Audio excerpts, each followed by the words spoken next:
So let's add some summative notes for equilibrium here. We can always use add away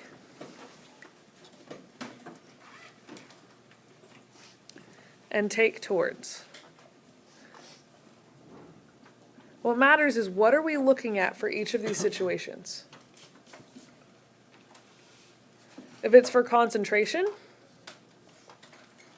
okay, you look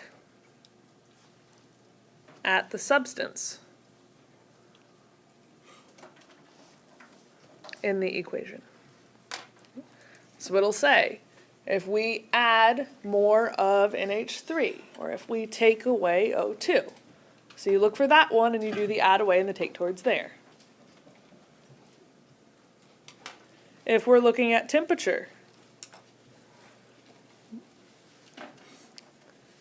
look at the side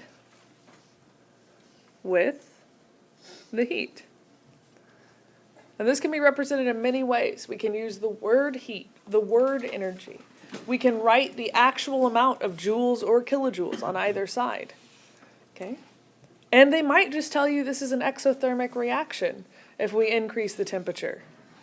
So in that case, if it's exothermic, then the heat is a product, right? It's being produced. It's coming out as the end. If it's endothermic, then heat is coming into, into. Heat is a reactant.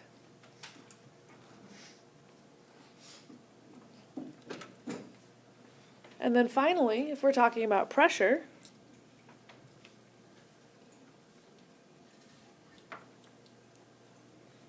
you look at the side with more moles of gas. So you have to look at both which ones have the little g and sum up the coefficients, because that's the mole ratio. Okay? So more moles of gas.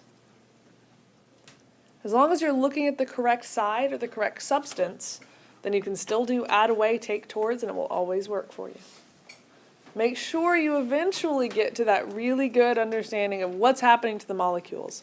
Why is it that increasing the pressure makes it that more moles of gas collide more often and produce more product? Okay? Why is it that increasing the concentration of one substance makes the whole equation shift away from it? Well, there's more of it to react. Therefore, it will produce more on the other side of the reaction. So getting that molecular understanding is important, but at least here you can know where to start. If you already know for sure it shifts to the right, it's easier to start thinking on the molecular level. Now, why does it shift to the right? So entropy. Entropy is the degree of randomness or chaos or disorder, or the messiness in a system. Because nature tends to proceed to a greater state of entropy or disorder. What that means is you've never seen a dirty room clean itself up. But very rarely have you ever seen a clean room not become dirty. Okay, now, on a molecular level, that's easy to understand. Molecules are always in a state of movement. If they're always moving, they're always colliding in some way, shape, or form.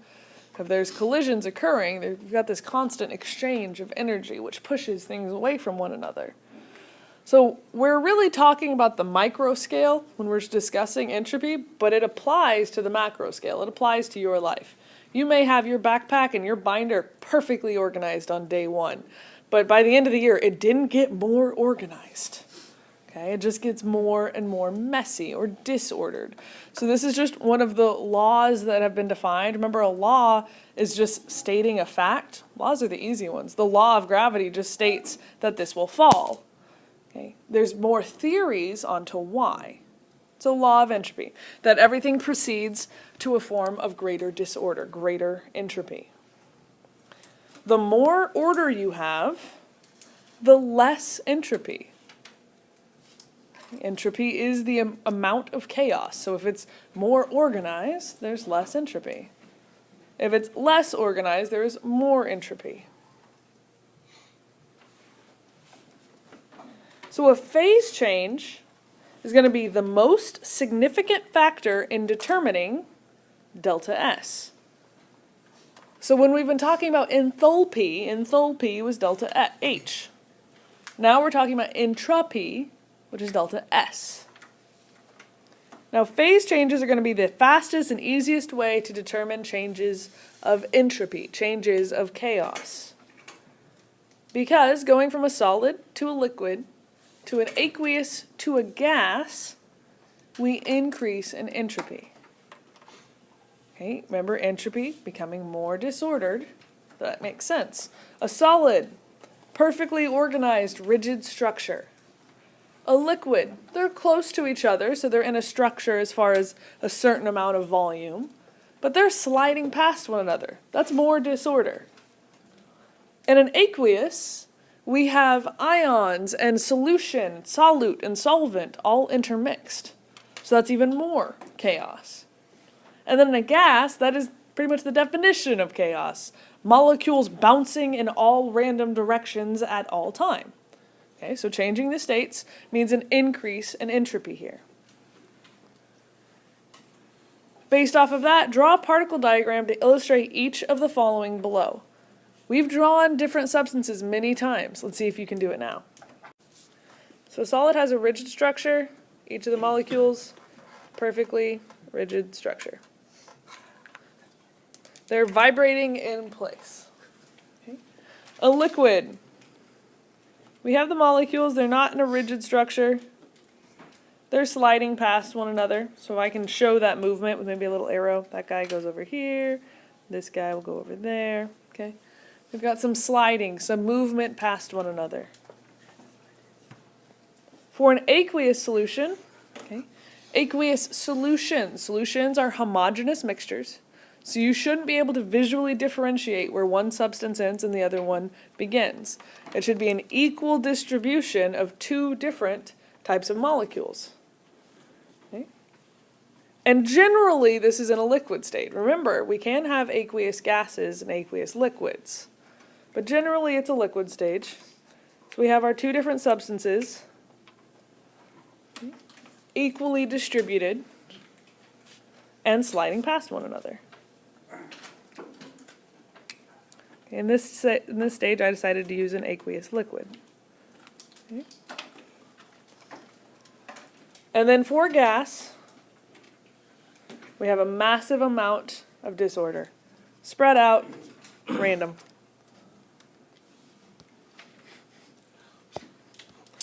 A gas isn't defined into one little spot. Okay? No definite volume, no definite shape. It will expand however far you let it expand. Entropy increases when a compound is broken down. Okay, we're breaking it apart, creating more chaos, more disorder. So if you take a solid chunk and you break that down into a powder, well, then you're increasing its entropy, making it less organized. Entropy decreases when a compound is created and bonds are formed. Anytime we create something new, we're pulling in these random atoms and molecules, these things that were separate, and making it more organized. We're making a compound. We're putting it all together.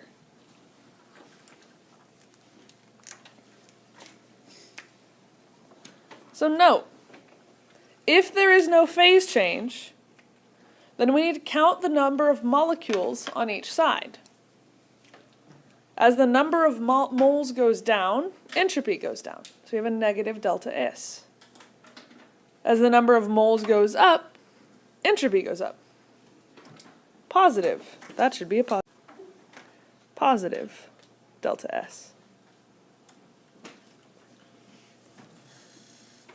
Because if I'm creating more moles, so if I start with 2 and I end up with 4 moles, then that means I've broken something down. I've created more molecules that will therefore be spread out in more disorder. Okay? This can be very logical if you just kind of stop and think it through.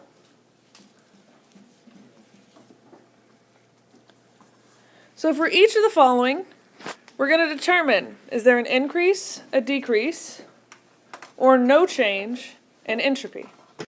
So for number 1, first thing you always do is look for a phase change.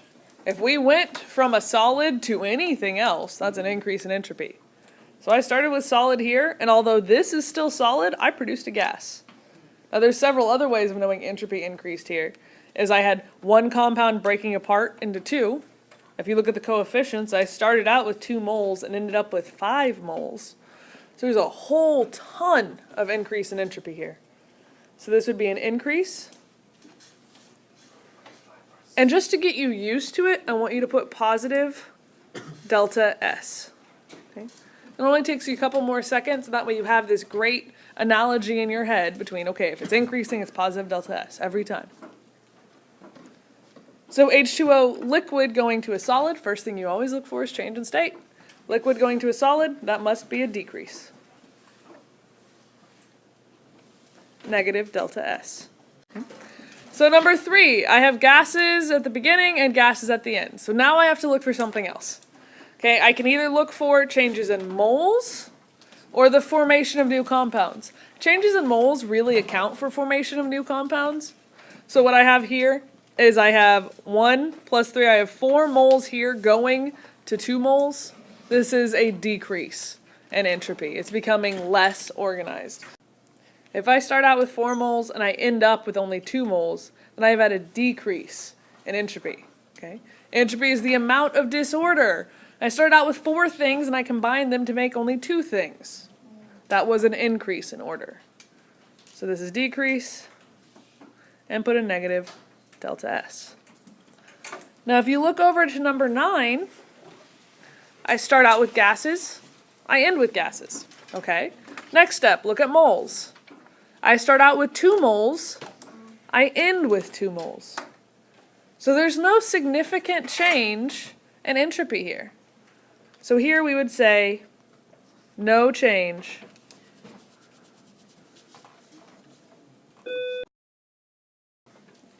enthalpy, delta H. This is the energy in a system. Nature tends to proceed to a state of lower enthalpy or energy, meaning exothermic is more common. Okay? Exothermic reactions release energy to move to a lower energy state.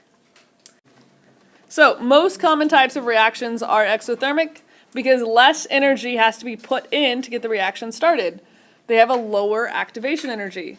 Okay, this is where everything starts being brought in together. Okay, notice when we have our energy diagrams for exothermic, right, my products always end up lower than my reactants. So my activation energy is only this very small bump.